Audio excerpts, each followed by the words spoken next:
Perkenalkan, nama saya Farihatul Hasanah, Prodi Pendidikan Bahasa Indonesia, Fakultas Keguruan dan Ilmu Pendidikan, Universitas Malikul Saleh. Baik. Jadi tujuan saya membuat video ini untuk memenuhi mata kuliah kritik sastra yang menjelaskan materi sejarah kritik sastra di Eropa. Oke, langsung saja. Untuk mempersingkat waktu, saya jelaskan apa-apa saja sejarah kritik sastra di Eropa. Dalam pembahasan video ini ada beberapa yang akan dijelaskan. Yang pertama itu, bagaimana sejarah kritik sastra di Eropa. Yang kedua, tokoh-tokoh yang berperan dalam kritik sastra di Eropa.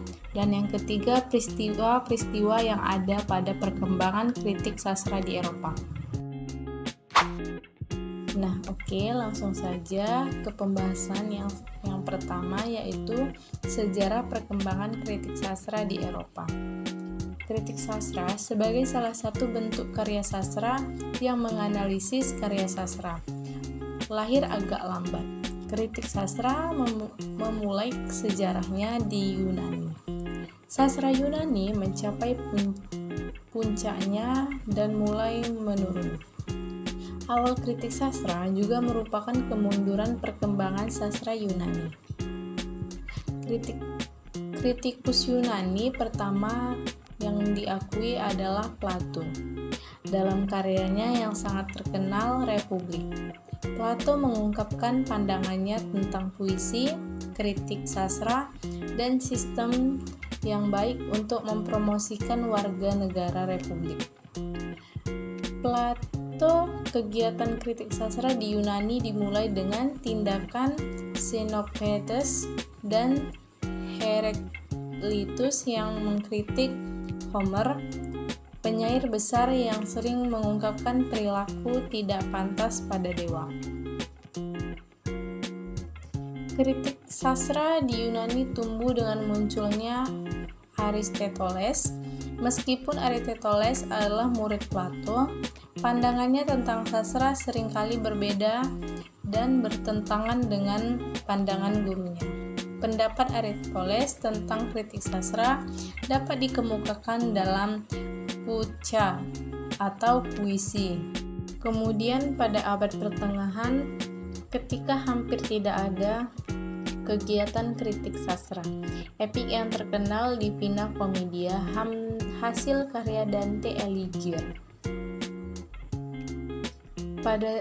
Pada zaman Renaissance atau lahir kembali, bangkit kembali kegiatan kritik sastra. Pada masa ini, para pengkritik sastra melihat puisi dari segi estetika, bukan dari segi moral semata.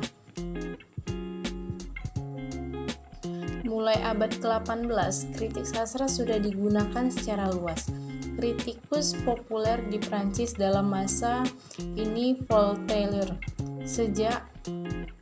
merupakan musik jiwa penyairnya karena tidak ada yang bisa diterjemahkan ke dalam bahasa lain. Selanjutnya masuk ke bagian tokoh-tokoh yang berperan dalam kritik sastra di Eropa. Tercatat bahwa kegiatan kritik sastra pertama kali dilakukan oleh Xenophanes dan Heraklitus sekitar tahun 500 sebelum Masehi. Seseorang yang berasal dari Yunani tersebut tercatat ketika muncul dari mereka sebuah kecaman atas kisah dari seseorang pujangga besar bernama Hemorus yang kerap dan gemar bercerita mengenai hal-hal tidak sopan serta menghadirkan pernyataan bohong tentang dewa-dewi. Peristiwa ini direspon oleh filosof besar yang terkenal hingga saat ini, yang bernama Plato. Peristiwa tersebut pula merupakan awal peristiwa oleh Plato disebut sebagai pertentangan purba antara puisi dan filsafat. Dan kemudian pada 405 sebelum Masehi, seorang penyair yang bernama Aristophanes melalui karya drama musikalnya yang berjudul Kata-kata mengadakan kritik terhadap penyair tragedi Euripides yang terlampau menjunjung tinggi nilai kesenian dan kurang memperhatikan nilai-nilai sosial yang justru dijunjung tinggi oleh penyair tragedi pendahulunya. Dalam abad pertengahan di Eropa, istilah kritikus hilang dari peradaban. Yang masih dipakai pada abad tersebut hanyalah kata kritik, itu pun tidak ada hubungannya sama sekali dengan karya sastra, karena pemakaiannya hanya terbatas pada bidang kedokteran yang berarti krisis. Pada masa Renaissance di Eropa, kritik dikembalikan pada makna semula. Seorang bernama Polyxenus tahun 1949 menggunakan kritikus dan grammaticus tanpa memberikan perbedaan karena dipandang sebagai antithesis dari istilah ahli pikir. Penggunaan istilah kritikus, grammaticus, dan philologus dikacaukan dan dipakai untuk menyebut semua orang yang menekuni sastra pustaka lama. Pujangga ke-6 Erasmus menggunakan istilah ars eruditus atau seni kritik pada Alkitab sebagai alat untuk menerangkan tentang penerangan hidup. Buku tentang kritik yang pertama dan lengkap yang kemudian dipandang sebagai sumber dari pengertian kritik modern yang berjudul Criticus adalah oleh Julius Caesar Scaliger. Ulasan yang ditemukan bahwa ada buku tersebut, Scaliger mengadakan penelitian dan perbandingan antara pujangga-pujangga Yunani dan Latin dengan menitik beratkan pada pertimbangan penyajaran dan penghakiman terhadap Homerus untuk menggunakan Vergilius. Pada akhirnya ia mendapatkan julukan Leger Criticus, kritikus besar di kalangan para sastrawan Prancis. Masuk ke bagian peristiwa-peristiwa yang ada pada perkembangan kritik sastra di Eropa, yaitu di Inggris istilah kritik mempunyai sejarah sendiri.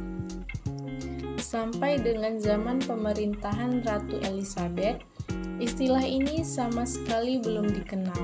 Orang pertama yang menggunakan istilah kritik dalam sastra Inggris adalah Francis Bacon dalam bukunya Advancement of Learning. Di dalam buku tersebut terdapat pembedaan tradisi ilmu pengetahuan yang menjadi dua.